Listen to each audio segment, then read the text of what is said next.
हम लाते हैं top news, आपके फेवरेट टॉक शोज और अनलिमिटेड एंटरटेनमेंट सिर्फ यूट्यूब पर। अगर आपने अभी तक हमारा चैनल सब्सक्राइब नहीं किया तो अभी सब्सक्राइब करें और बेल आइकॉन को क्लिक करके हमारी लेटेस्ट वीडियोस के बारे में अपडेट जानें।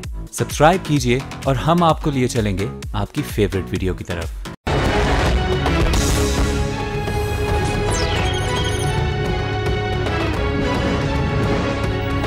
जी अस्सलाम वालेकुम। आज सियासी हवाले से काफ़ी सरगर्म और काफ़ी हलचल का दिन रहा, क्योंकि बलूचिस्तान असम्बली ने आज नया कायदे ऐवान मुंतखब कर लिया। अब्दुल कुद्दूस बिजंजो वो आज वज़ीर आला बलूचिस्तान, नए वज़ीर आला बलूचिस्तान और तकरीबन 4.5 साल में कोई तीसरे वज़ीर आला हैं बलूचिस्तान के जो कि सामने आए हैं और मुख्तलिफ पार्टी से इस दफ़ा काफ लीग के बने हैं वज़ीर आला बलूचिस्तान के। अब उनसे काफ़ी तवक्कुआत की जा रही हैं कि आइंदा आने वाले सिनारियों में वो बहुत अहम किरदार अदा करेंगे और खासतौर पे बलूचिस्तान के लिए भलाई का किरदार और खैर का और अवाम की फलाह बहबूद का किरदार अदा करेंगे। इसके अलावा अदालती इस्लाहात के हवाले से आज बड़ा अहम दिन रहा, क्योंकि chief justice of Pakistan justice Saqib Nisar sahab Karachi में मौजूद थे, जहां अदालती इस्लाहात के निज़ाम का आगाज करते हुए उन्होंने तमाम हाई कोर्ट्स के चीफ जस्टिस साहिबान को तलब कर रखा था। उनकी बड़ी अहम स्टेटमेंट्स भी सामने आई हैं। एक तरफ उन्होंने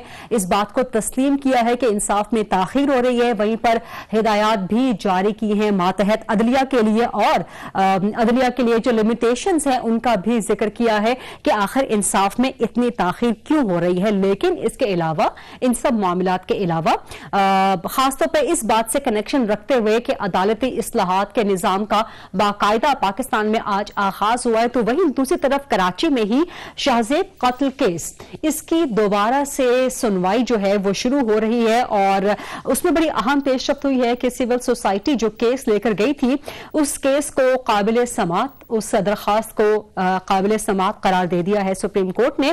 और साथ ही जो डील हुई थी शाहजेब की फैमिली के दरमियान और शाहरुख चतोई और दीगर की फैमिली के दरमियान, उस डील पे मजीद अमल दरामद होने से रोक दिया है अदालत ने। और साथ ही यह भी कह दिया है कि जो मुल्जिमान हैं जिनमें शाहरुख चतोई और 3 दीगर शामिल हैं उनके नाम एग्जिट कंट्रोल लिस्ट में डाले जाएं। ये सारी खबरें आज टेलीविजन स्क्रीन की जीनत रही, आज के दिन के सियासी मंजरनामे पर छाई रही। लेकिन इन सबसे बड़ी खबर आज भी ज़ैनब की रही, जिसको लापता हुए 8 दिन बीत गए हैं और हमसे बिछड़े हुए 4 दिन बीत गए हैं। और 4 दिन के बावजूद, और इन 4 दिनों में मुख्तलिफ डेडलाइन सामने आई। पहले वज़ीर आला पंजाब शहबाज शरीफ साहब ने खुद 24 घंटे की डेडलाइन दी, फिर राना सनाउल्लाह साहब की तरफ से डेडलाइन सामने आई, उसके बाद कुछ 1-2 डेडलाइंस मजीद आई। चीफ जस्टिस ऑफ पाकिस्तान ने भी डेडलाइन दी, यहां तक कि लाहौर हाई कोर्ट के चीफ जस्टिस ने 36 घंटों की डेडलाइन दी, जो कि आज खत्म हो गई। तो तमाम की तमाम डेडलाइंस खत्म हो चुकी हैं। लेकिन ज़ैनब का मुजरिम कौन है? ज़ैनब से ज्यादती किसने की? ज़ैनब पर इतना बड़ा जुल्म किसने ढाया? उसका कत्ल किसने किया? अभी तक इसका कुछ अता पता नहीं है और बज़ाहिर हुकूमत पंजाब कोई भी सुराग लगाने में नाकाम नजर आती है। और इसी वजह से आज वज़ीर आला पंजाब भी बरहम हुए अपनी टीम पे, क्योंकि जाहिर है ना सिर्फ वज़ीर आला पर बल्कि पुलिस पर भी दबाव बढ़ता जा रहा है। तो प्रोग्राम में आज ये सवाल भी उठाएंगे कि आखिर 8 दिन लापता हो गए हैं इस बच्ची को और 4 दिन हो गए हैं इसको बिछड़े हुए, तो क्या कि हुकूमत पंजाब नाकाम हो रही है इसका एक मुजरिम ढूंढने में? क्योंकि ये सिर्फ एक मुजरिम है या शायद इसके साथ किसी ने मदद भी की हो, लेकिन पंजाब में दर्जनों ऐसे केसेस इंसाफ के मुंतजिर हैं, दर्जनों ऐसी बच्चियां हैं, बच्चे हैं जो कि अपने मुजरिमों के पकड़े जाने के मुंतजिर हैं। तो अगर हुकूमत पंजाब एक मुजरिम नहीं ढूंढ पा रही तो बाकी बच्चों या बच्चियों को कैसे इंसाफ दिलाएगी? लेकिन एक चीज हुकूमत पंजाब की तरफ से अच्छे इकदाम के तौर पे सामने आई कि उसने बच्चों के तहफ़्फ़ुज़ के लिए एक 20 रुकनी कमेटी कायम कर दी और साथ ही यह फैसला भी किया कि बच्चों के सेक्सुअली अब्यूज के खिलाफ तहफ़्फ़ुज़ के हवाले से निसाब में शामिल किया जाएगा, करिकुलम में यह मामला शामिल किया जाएगा, बच्चों को आगाही देने का और साथ में वालिदैन को भी और मुआशरे को भी इस हवाले से आगाही दी जाएगी। और इस 20 रुकनी कमेटी ने अपने इनिशियल सिफारिशात जो हैं 15 जनवरी को यानी कि सोमवार के रोज पेश करनी है। लेकिन इस कमेटी के कयाम के हवाले से और इसको जो मैंडेट दिया गया है उसके हवाले से भी कई सवाल जन्म लेते हैं। खासतौर पर यह सवाल के जो स्कूल जाते हैं बच्चे, ठीक है, उनको तो आप निसाब में आगाही दे देंगे, लेकिन जो स्कूल नहीं जाते बच्चे जो स्कूलों से बाहर हैं। और एक ताजा तरीन रिपोर्ट के मुताबिक, जो कि हुकूमत ने एंडोर्स भी की है, पंजाब हुकूमत में असर नामी एक तंजीम है, उसकी रिपोर्ट के मुताबिक 14% बच्चे अभी भी पंजाब में स्कूल नहीं जाते। तो जो स्कूल गोइंग बच्चे नहीं हैं, आउट ऑफ स्कूल बच्चे हैं, उन्हें कैसे आगाही दी जाएगी सेक्सुअल अब्यूज के खिलाफ? Number 1 question. नंबर 2 कि ये जो आज फैसले किए गए हैं कि निसाब में मामलात शामिल किए जाएंगे, क्या इनका इतलाक मदरसों में पढ़ने वाले बच्चों पर भी होगा? इसके अलावा कसूर में सेफ सिटी मंसूबे का आगाज तो कर दिया गया है, लेकिन जैसा कि मैंने पहले कहा कि आज का सबसे बड़ा सवाल यह है कि आखिर ज़ैनब के मुजरिम कब पकड़े जाएंगे?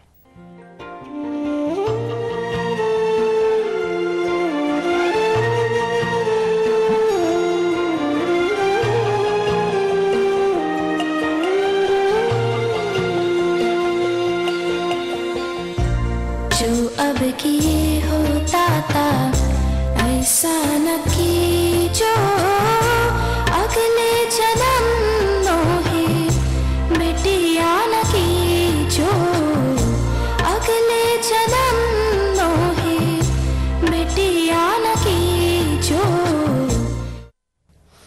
इसी हवाले से बात करेंगे। पंजाब के वजीर कानून राना सनाउल्लाह साहब मेरे साथ मौजूद हैं।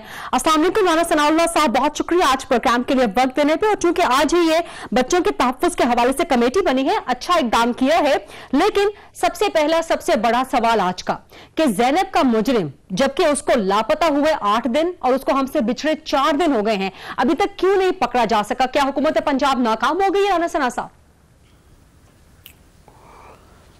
जी, इसमें मैं इस तरह से जो है वो आपके क्वेश्चन को आंसर करना चाहूँगा कि इस मामले में कुछ चीज़ें जो है वो क्लियर हुई हैं। पहली बात तो ये है कि कसूर में इस किस्म के जो तकरीबन 11-12 वाक़यात रिपोर्ट हुए हैं, उनमें से 8 वाक़यात ऐसे हैं कि जो कि एक ही फ़र्द ने किए हैं। ज़ैनब वाले वाक़े के सामने आने से पहले 7 वाक़यात ऐसे थे कि जो एक ही आदमी ने किए थे, और बाकी वाक़यात में मुख्तलिफ मुलज़मान थे और उनमें मुलज़मान जो हैं वो पकड़े गए। उनमें मुलज़मान जो हैं वो एक मुलज़म जो है वो पकड़े जाने के दौरान जो है वो पुलिस की जो है वो यानी जो है वो हिरासत में आने से पहले जो है वो हलाक हो गया, और बाकी मुलज़मान गिरफ़्तार हुए। उनको बाकायदा विक्टिम ने शनाख्त किया और उनका ट्रायल जो है वो अदालत में इस वक्त ज़ेर समाअत है। ये जो 7 केसेस थे, इनमें क्योंकि एक ही जो है वो आप उसे सीरियल किलर और रेपिस्ट कह लें कि ये आदमी जो है ये अभी तक ट्रेस जो है वो नहीं हुआ था। अब ये जब ज़ैनब के जो वहाँ से उसकी बॉडी से जो एविडेंस कलेक्ट हुई है, जब डीएनए टेस्ट और दूसरे टेस्ट हुए हैं, तो वो जो है वो मैच कर गया उन 7 केसेस से। तो अब ये है कि ये एक ही जो है वो दरिंदा है जो कि इस एक 3 थानों का जो है ना वो एरिया बनता है, जिसमें ये हर 3-4 माह कभी 2 माह के जो है वो ड्यूरेशन में ये एक आध बच्ची को जो है वो इस तरह से अपनी दरिंदगी का शिकार जो है वो बनाता रहा है। इससे भी तकरीबन कोई 96 लोगों को उन्हीं यानी आबादियों से जो है वो शक शुबे की बुनियाद के ऊपर जो है वो उनको शामिल तफ्तीश किया गया, उनकी इंटेरोगेशन की गई और उनके डीएनए टेस्ट करवाए गए, लेकिन उनमें से कोई आदमी जो है वो मैच नहीं कर सका। अब जब से ये ज़ैनब का केस सामने आया है, तो उस दिन से तमाम एफर्ट्स जो हैं वो जो कि ह्यूमनली पॉसिबल हैं वो तमाम की तमाम की जा रही हैं, और तकरीबन कोई अब तक जो है वो कोई 200 के करीब जो है वो लोगों का डीएनए टेस्ट भी हो चुका है। और अब आज वज़ीर आला पंजाब ने जो मीटिंग ली है वो बड़ी उन्होंने हार्ड मीटिंग ली है। उन्होंने तमाम लोगों को, जो लोग भी ज़िम्मेदार हैं अपनी अपनी जगह पे, उनको उन्होंने बहुत जो है वो सख्ती से ज़िम्मेदार ठहराया है, और उन्होंने आईजी साहब को ये कहा है कि आप वहाँ पे स्टेशन करें, वहाँ पे जब तक ये मुलज़म जो है वो पकड़ा नहीं जाता। डीजी फोरेंसिक लेबॉर्ट्री को जो है वो कहा है कि आप ख़ुद वहाँ पे जो है वो मौजूद हों, हालांकि टीम उनकी जो है वो पहले से काम कर रही है। अब हम जो है वो डेटा ले रहे हैं इससे जो मरदमशुमारी का है, यानी मरदमशुमारी का उस पूरे एरिया का डेटा जो है वो उससे हमें ये मालूम हो जाएगा कि इस एरिया में जो है वो 30 से 40 साल की जो उम्र है, क्योंकि उसका कद जो है वो जो फुटेज है उसमें कोई 5 फुट 10 इंच है, उम्र उसकी जो है वो 30 और 40 साल के जो है वो दरमियान है। तो तमाम जो इस ब्रैकेट में लोग आएंगे उन सब के जो है वो DNA जो है वो किए जाएंगे उस वक्त तक, जब तक कि ये मुलज़िम जो है ये जो है वो आइडेंटिफाई नहीं हो जाता, पकड़ा नहीं जाता। अब इसमें ये भी है कि इस पूरे एरिया में जो है वो अगर कोई आदमी जो है वो मरदमशुमारी में तो उसका अंदराज है, लेकिन अब वो सामने नहीं आता तो वो भी आइडेंटिफाई हो जाएगा कि भाई ये आदमी जो है ये जब यहाँ पे मौजूद है आपके घर में या इस इलाके में तो ये अब कहाँ गया है। तो इसमें जो है वो देखें, जो ये सीरियल किलर और इस तरह के जो है ये यानी दरिंदगी करने वाले लोग हैं, ये आप दुनिया की तारीख भी देख लें। ये अब बात मैं कोई यहाँ पे रेलेवेंट मैं बात नहीं करने जा रहा, लेकिन ये है कि इन लोगों को बसा औकात जो है पकड़ने में जो है वो वक्त लग जाता है। वहाँ दुनिया में जहाँ पे बहुत ज़्यादा एक्सपर्ट है लॉ इन्फोर्सिंग एजेंसीज़, वहाँ पे एडवांस टेक्निक्स शायद हमसे भी बेहतर हैं, लेकिन वहाँ पे भी जो है वो इस किस्म की मिसालें मौजूद हैं जो इस मरहले पे उनका जिक्र करना मुनासिब नहीं होगा कि ऐसे मामलात में वक्त जो है वो लग जाता है। लेकिन इसमें ना तो राणा साहब आपने बहुत तफसील के साथ वो सारी बातें बता दी है जो हम पहले भी सुन रहे हैं। इनमें कुछ एडिशंस आपने नई भी की हैं, लेकिन मेरे सवाल का जवाब आपने अभी तक नहीं दिया। आपने खुद कहा, इससे पहले भी हुकूमत पंजाब के दीगर तर्जुमान कह चुके हैं कि ये कोई सीरियल किलर है। ऑफ कोर्स वो 7 कत्ल अगर पहले कर चुका है, वो 7 वाकयात ज्यादती के अगर पहले कर चुका है और ये 8वां था, तो ये तो रजिस्टर हो गया कि वो सीरियल रेपिस्ट है या सीरियल किलर है। और इसका मतलब ये हुआ कि कम से कम 1-1.5 साल से वो छूट पर है, 1-1.5 साल से आप उसको पकड़ने में नाकाम हैं। तो मेरा यही आपसे सवाल था कि अभी तक आप ये 4 दिन तो अभी ज़ैनब को कत्ल हुए हैं, इससे पहले के जो 7 वाकयात है, इसका मतलब है कि 1 साल 1.5 साल से वो छूट पर है। तो क्यों नहीं पकड़ सकी हुकूमत पंजाब? के आप लोग नाकाम हो गए हैं बावजूद इसके कि पूरी हुकूमती मशीनरी इस एक काम के पीछे लगी हुई है? देखिए, इसमें जो है ना वो जवाब तो मैं आपको शायद इस वक्त वो देना मुनासिब नहीं होगा, क्योंकि ये सुनने में किसी को भी जो है वो अच्छा नहीं लगेगा, नागवार गुजरेगा। तो ये क्यों तो पूरी दुनिया में है कि ऐसे जो लोग हैं ये ऐसे मक्कार और ये इस तरह से बाज़ औक़ात जो है वो अपने आप को छुपाए होते हैं कि इनको पकड़ने में जो है वो वक्त लग जाता है। लेकिन इसका जो है वो आज जायज़ा जो है वो पूरी तरह से बड़ी सख्त सकूटी की है चीफ मिनिस्टर ने कि ये पिछले जो है वो इतने वक्त से जो है वो ये अगर आदमी ये दरिंदा जो है यहाँ पे मौजूद था तो उसको पकड़ने में या उन केसेस की जो है वो इन्वेस्टिगेशन में क्या कुछ किया गया। बहरहाल उसमें कोशिश ज़रूर की गई है, उनमें ये नहीं है कि, बल्कि मर्दान से भी कुछ लोगों को ये पकड़ के लाए जो यहाँ पे पहले कहीं जो है वो मुलाजिम हो गए और उसके बाद वो वहाँ पे चले गए, उनके भी आके DNA करवाए, लेकिन वह जो वो है वो मैच नहीं किए। अब देखें ना, इसमें ये देखें जैसे जैसे आपकी टेक्नोलॉजी जो है, अब देखें ये फोरेंसिक लेबॉरेटरी की जब सहूलत नहीं थी, ये इतनी बड़ी फैसिलिटी जो है जो कि आपकी इन्वेस्टिगेशन में इनकलाब ले आई है। अब ये जो forensic laboratory that is largest in Asia and second largest in world, अब वो जो एविडेंस की बुनियाद के ऊपर जिस मुलज़म को कनेक्ट करेंगी, ये पूरी दुनिया में जो 6.5-7 अरब लोग हैं उनमें से वही होगा, वही एक होगा, दूसरा नहीं। सर आप दुनिया क्या तो पूरी कायनात की बेहतरीन फोरेंसिक लैब लेके आ जाएं, लेकिन अगर उस फोरेंसिक लैब के साथ अगर कोई मुलजिम पकड़ा नहीं जाएगा तो उस फोरेंसिक लैब का क्या करना? नहीं तो फिर बात तो यही है ना कि आप फोरेंसिक लैब जो है वो मुलजिम को पकड़ रही है तो वो मुलजिम वही पकड़ा जाएगा जो मुलजिम है। वरना अगर ये फोरेंसिक लैब वाला सिस्टम ना होता तो यहाँ पे तो पुलिस ने अब से जो है वो बहुत पहले मुलजिम पकड़ लेना था और उस मुलजिम ने भी राणा साहब, ये बहुत से सवाल मुझे आपसे करने हैं। एक छोटी सी ब्रेक लेने का मुझे कहा जा रहा है और उसके बाद जब वापस आएंगे तो सिर्फ ज़ैनब के हवाले से नहीं बल्कि कायनात बतूल का भी एक ऐसा ही अरकान बशमूल आपके सब यही कहते हैं कि जल्द पकड़ा जाएगा। ये जल्द की डेडलाइन कब खत्म होगी आपकी? देखिए, इसमें मामला ये है कि डेडलाइन से जो है वो फैक्चुअल पोजीशन यही होती है कि मैक्सिमम जो है वो एफर्ट जो है वो उस टाइम में जो की जाए। अगर 36 घंटे की डेडलाइन है, 24 घंटे की है, तो मकसद ये होता है कि उन 24 घंटों में हर वो कोशिश, हर वो तरीका जो मुलज़िम को तलाश करने के लिए मौजूद है उसको बरूए-कार लाया जाए। तो आप इस बारे में अगर तफसील से भी बात करना चाहें कि इस बारे में कोई जो है वो कसर उठा नहीं रखी गई कि हर वो तरीका, हर वो वसीला जो मुलज़म को तलाश करने के लिए मुमकिन हो सकता था।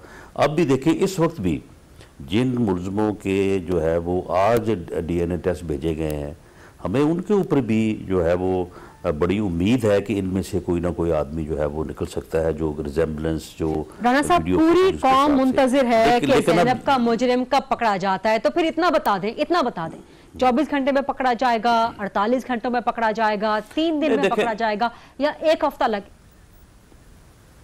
देखें, हमारी कोशिश तो ये है कि इसमें ना 3 दिन वाली बात हो ना 1 हफ्ते वाली, ये जो है ये आज रात ही पकड़ा जाए, कल ही पकड़ा जाए। लेकिन अब आप देखें कि इसमें जो है वो इंसान एफर्ट्स ही कर सकता है ना। अब इसमें कोई खुदाई ताकत तो किसी के पास भी नहीं है कि मालूम हो जाए कि जी ये मुलज़म फलां जगह पे बैठा है और जाके इसको पकड़ लिया जाए। तो ये चीज़ें जो है ये सारी जो है वो एक डिटर्मिनेशन के साथ, एक डेडिकेशन के साथ जो है वो की जाती हैं।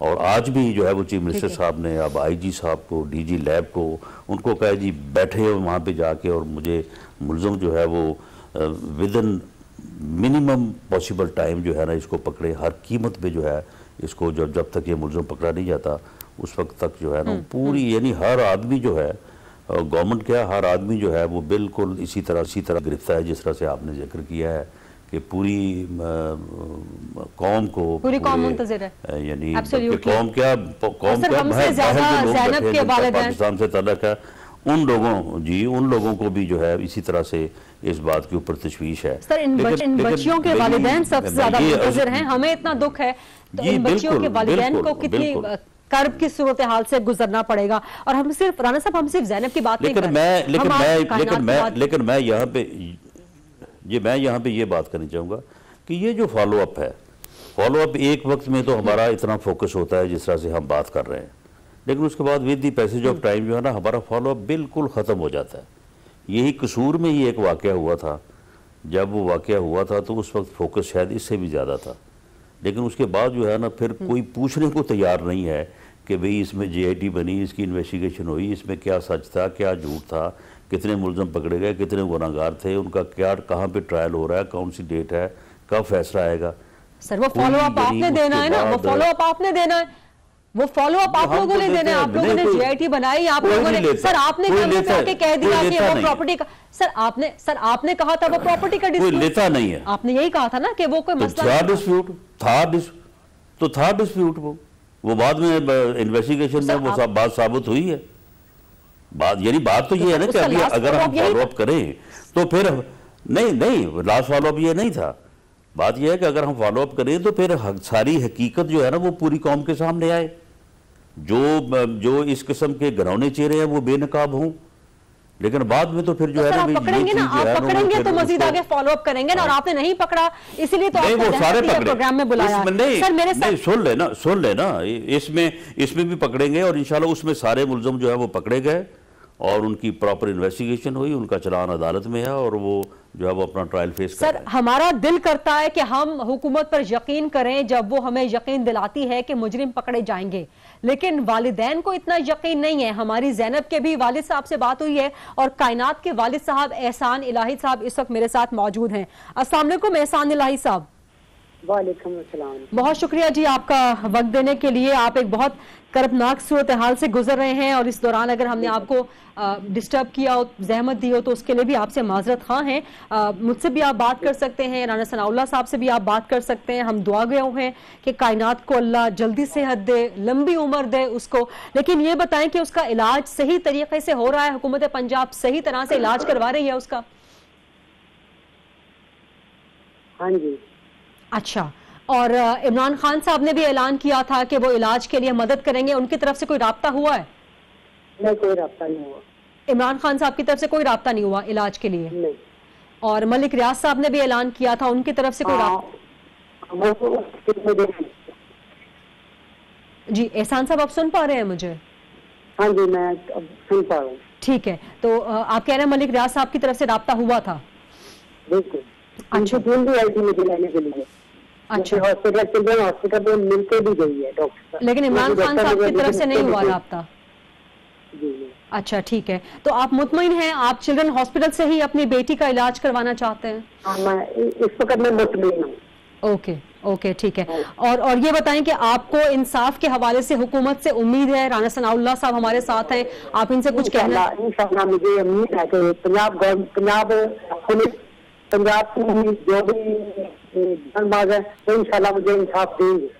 ये अच्छा, गरीदा ठीक है। आप और आपसे जब मेरी इनसे पहली एक बात बात शेयर कर लें, आप जी। इनसे एक बात शेयर कर लें कि आज मीटिंग में चीफ मिनिस्टर साहब ने ये हेल्थ डिपार्टमेंट को और जो मुतलका मिनिस्टर हैं उनसे कहा है कि वो जो प्रोफेसर साहबान इस बच्ची का इलाज कर रहे हैं उनसे वो राय लें, ओपिनियन लें कि अगर इससे बेहतर इलाज दुनिया में कहीं और जगह मुमकिन है जिससे कोई बेहतरी और आ सकती है तो उसके लिए भी जो है वो चीफ मिनिस्टर साहब ने कहा कि मैं तैयार हूँ और वो खर्च जो है वो गवर्नमेंट बर्दाश्त करेगी और हम उस तरह का इलाज भी जो है अगर कोई मुमकिन है, ये प्रोफेसर साहबान अगर इस बारे में सजेस्ट करें तो उसको भी जो है वो बुरे कार लाया जाएगा।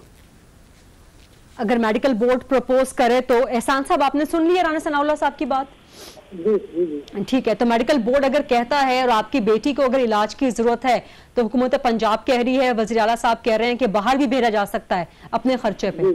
आप मुतमईन हैं इस बात से? हाँ, मैं मुतमईन हूँ। अच्छा, और कहीं पर आपको कोई कमी महसूस हो रही हो, कहीं आपको लग रहा हो कि हुकूमत पंजाब ताउन नहीं कर रही आपकी बच्ची की सेहत के हवाले से या आपकी इमदाद के हवाले से या आपके मुजरिमों को पकड़ने के हवाले से? अभी तक तो इमदाद के हवाले से मेरे साथ कोई काम नहीं हुआ। अच्छा। बच्ची की केयर हो रही है और पंजाब गवर्नमेंट जो है ना वो एफर्ट कर रही है, आदमियों को पकड़ रही है। वो इंशाल्लाह पंजाब पुलिस पकड़ेगी उसको। ठीक, ये मेरा ईमान है। और आपकी इमदाद की दरखास्त है हुकूमत पंजाब से? पंजाब से मुझे इमदाद की जरूरत, माड़ा हूँ। राना साहब ही सुन रहे हैं आप? वो गरीब खानदान के लोग हैं, उनको इतना जुल्म कर दिया जाता है। आप इनसे कह दें कि इनकी इमदाद के लिए भी जो है वो चीफ मिनिस्टर साहब ने आज हुक्म फरमा दिया है, तो इनसे जो है वो राब्ता हो जाएगा एक आध दिन में और इनकी इमदाद का भी बंदोबस्त जो है ना वो चीफ मिनिस्टर साहब जो है ना वो उन्होंने ऑर्डर्स दे दिए हैं, वो हो जाएगा। एहसान साहब सुन रहे हैं आपको शायद? राना साहब, एहसान साहब आप सुन रहे हैं? हेलो जी, एहसान साहब आप बोल सकते हैं राना साहब को जो कहना चाह रहे हैं आप? नहीं, राना की बात नहीं मुझे समझ नहीं आई। वो कह रहे हैं कि आपकी जो माली इमदाद है उसके हवाले से भी हुकूमत पंजाब ने अहकाम दे दिए हैं।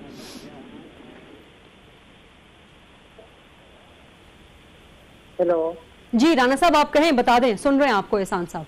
जी आज चीफ मिनिस्टर साहब ने, मियां शहबाज शरीफ साहब ने ये जो है वो ऑर्डर्स दे दिए हैं कि आपकी हैसियत का अंदाज़ा करके आपकी जो माली इमदाद है, जो आपकी ज़रूरत है, उसको भी पूरा कर दिया जाए, क्योंकि आप तो इस वक्त कोई पैसा या अपनी बच्चों के लिए कोई कमा नहीं रहे, आप इधर हॉस्पिटल में बैठे हैं बेटी के इलाज के लिए।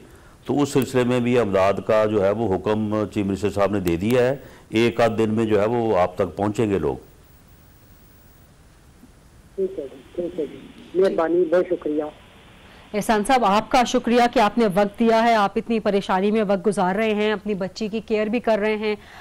एक बार फिर से दुआ है कि खुदा आपकी बच्ची को सेहत दे और लंबी उम्र दे। राना साहब बहुत शुक्रिया। एसादुल्लाह साहब, राना साहब वापस आपकी तरफ में आऊंगी। और ये जो कमेटी बनाने का ऐलान किया गया, ये अच्छा इकदाम है। एक तो ये पहले हो जाना चाहिए था। दूसरी बात, मेरा सवाल आपसे ये है कि क्या ये महज हुकूमत पंजाब का आई वॉश तो नहीं है? क्योंकि इस वक्त एक पॉपुलर सेंटिमेंट है, पॉपुलर डिमांड है पब्लिक की कि करिकुलम में शामिल किया जाए बच्चों के लिए कि सेक्सुअल अब्यूज से बचा किस तरह जा सकता है। तो ये कोई आई वॉश तो नहीं है कि आपने नोटिफिकेशन जारी कर दिया कमेटी नशिस्तन गुफ्तन बर्खास्तन कर लेगी और इस पे हमें अमल दरामद नजर नहीं आएगा? नहीं, देखिए गरीदा, इसमें आई वॉश बिल्कुल, और उसकी मैं आपको शहादत ये पेश करूँगा कि शायद वायलेंस अगेंस्ट वुमेन ना तो किसी और सूबे में इस तरह की लेजिस्लेशन हुई है, ना इस का सिस्टम जो है वो इंट्रोड्यूस करवाया गया, ना इस किस्म के सेंटर जो है वो किसी और जगह पे बने हैं। पंजाब में जो है वो तमाम तर मुखालफत के बावजूद, यानी इसकी इतनी मुखालफत हुई कि हमें असम्बली में भी जो है वो इस बिल को पास करवाने के लिए जो है वो कोई 6 माह का वक्त लगा। और इसमें क्योंकि पॉलिटिकल विल थी, चीफ मिनिस्टर साहब की जो है वो इसमें जो है वो अप्रूवल मौजूद थी। तो बहरहाल हमने इसको बहुत ज़्यादा लोगों से डिबेट किया, डिस्कस किया और फिर आगे वुमेन वायलेंस अगेंस्ट वुमेन का बिल जो है वो पास हुआ और अब इस वक्त वो इम्प्लीमेंट है। और सेंटर्स जो है वो मुल्तान में एक बड़े सेंटर का जो उस पूरे एरिया को कवर कर रहा है उसका इफ्तिताह हो चुका है। बाकी जगहों पे जो है वो काम इन प्रोग्रेस है। तो इसलिए पंजाब गवर्नमेंट की और ख़ास तौर पे चीफ मिनिस्टर पंजाब का ये विजन, ये सोच है। हम इससे पहले भी ये करना चाहते थे लेकिन इसकी बड़ी रिजेंटमेंट जो है वो मुतवक्को थी। अब भी हमें लगता ये है कि जब हम इस जानब चलेंगे तो इसका हमें आगे से रेजिस्टेंस होगी। अब इसमें हम देखेंगे कि सिविल सोसाइटी किस हद तक हमारा साथ देती है, मीडिया किस हद तक हमारा साथ देता है, जो सोशल एक्टिविस्ट है वो हमारा किस हद तक साथ देते हैं। लेकिन हम पूरी तरह से डिटरमिन है। आज उस मीटिंग में जो है वो राना साहब, ये तो हुकूमत पुर यकीन रहे कि मीडिया और सिविल सोसाइटी इस मामले पे कि करिकुलम में बच्चों को अपने तहफ़्फ़ुज़ के हवाले से आगाही दी जाए, सेक्सुअल अब्यूज़ के खिलाफ, वो तो शामिल रहेगा। ये मीडिया, सिविल सोसाइटी आपके साथ होगी। लेकिन जहां से आपको रेजिस्टेंस का खतरा है वहां से जाहिर रेजिस्टेंस होगी, क्योंकि जब आप लोग मुआहिदे करेंगे कि तहरीक लब्बैक के बंदे निसाब की कमेटी में बैठ सकते हैं, तो रेजिस्टेंस तो आप लोगों ने खुद दावत दे दी उनको बैठने की। नहीं, देखें, मामला ये है कि इस हिस्से में जो मजहबी तबका है उसको भी ये बात समझाई जा सकती है। बच्चे तो उनके भी हैं ना। ये बेटी जो है ज़ैनब जो है ये किसी जो है वो उस साइड से जो है वो किसी की बेटी उसकी भी तो हो सकती है ना। सबके बच्चे, ये जो सीरियल किलर या रेपिस्ट हैं तो ये कोई पहचान के तो नहीं बच्चे किसी को उठाते कि ये फलां का है और फलां का नहीं है। तो इसलिए ये सब का मुश्तरका मसला है। ये जो सबके बच्चे बच्चियों को महफूज रखे, जमातें हैं, हाँ, सबके तो उनके बच्चे हैं और उनको भी इतना ही मैं समझता हूँ कि इस मामले के ऊपर कंसर्न होगा। तो इसलिए हमारा जो उलमा बोर्ड है हम उसको भी पूरी तरह से ऑन बोर्ड लेंगे और उनके साथ बैठेंगे, डिस्कस करेंगे, उनकी राय भी लेंगे। और हमें पूरी उम्मीद है कि इस हिस्से में अब जो फ़ज़ा बनी है, जो सूरत हाल बनी है, तो इसमें जो हमारे मजहबी और दीनी सियासी जमातों के या दूसरी जमातों के रहनुमा हैं वो इस हिस्से में तआवुन करेंगे। ठीक, राना साहब, ये जो उलमा बोर्ड के हवाले से आपने बात की है, इसी पॉइंट से मुझे आगे कंटिन्यू करने हैं। कुछ मजीद सवालात राना सनाउल्लाह साहब की तहफ़्फ़ुज़ात के हवाले से हम बात करते, जो आज कमेटी आपने बनाई है और करिकुलम में बच्चों को सेक्शुअली अब्यूज़ के खिलाफ तहफ़्फ़ुज़ के हवाले से आगाही देने के मामले पे। ये तो बहुत अच्छी बात है कि जो स्कूल गोइंग बच्चे हैं उनके लिए करिकुलम में ये आगाही निसाब में उनके शामिल की जाएगी। लेकिन जो बच्चे स्कूल नहीं जाते, जो आउट ऑफ स्कूल चिल्ड्रन हैं, पंजाब में जिनकी तादाद असर की रिपोर्ट के मुताबिक, जिसे पंजाब गवर्नमेंट एंडोर्स करती है, 15% बच्चे हैं जो स्कूलों से बाहर हैं और जो बाकी 80-85% हैं उनकी भी स्कूलों में तालीम को इतनी अच्छी नहीं है। जो स्कूलों से बाहर हैं बच्चे, राना साहब, उनके लिए हुकूमत पंजाब की स्ट्रैटेजी क्या है? क्योंकि वो ज्यादा प्रोन होते हैं, ज्यादा वल्नरेबल होते हैं इस किस्म के वाकयात के। एंड सेकेंडली, ये जो आप लोगों ने डिसीजन किया है, क्या ये मदरसों पर भी लागू होगा? वहां के बच्चे अगर इस किस्म के खुदा न खास्ता वाकयात फेस करते हैं?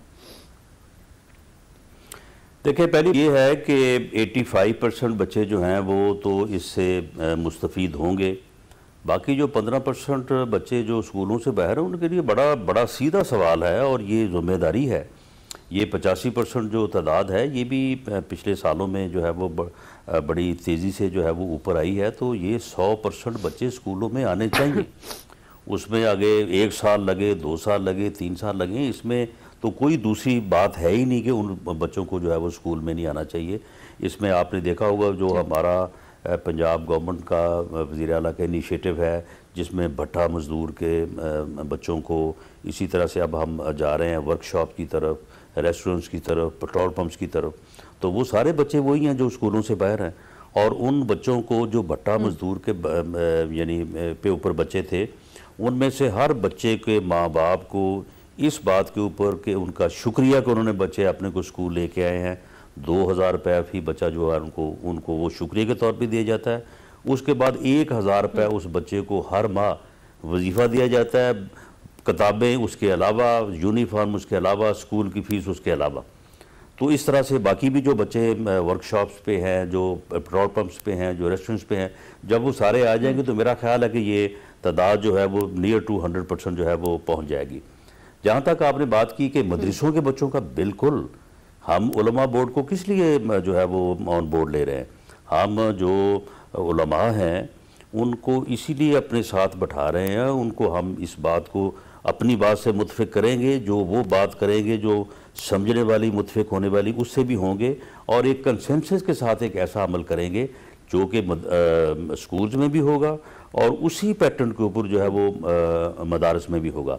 और इस मकसद के लिए आपके इल्म में होगा कि जब ये वायलेंस अगेंस्ट वुमेन का जो बिल है, इसके ऊपर बड़ी मुखालफत हुई थी और उलमा की तरफ से भी पहले बड़ी रेजिस्टेंस आई, लेकिन जब हमने उनको साथ बैठाया और उनके बैठा के साथ उनके साथ मीटिंग की, तो उसके बाद जब वो बिल पास हुआ तो वो सारे लोग जो थे वो ऑन बोर्ड थे।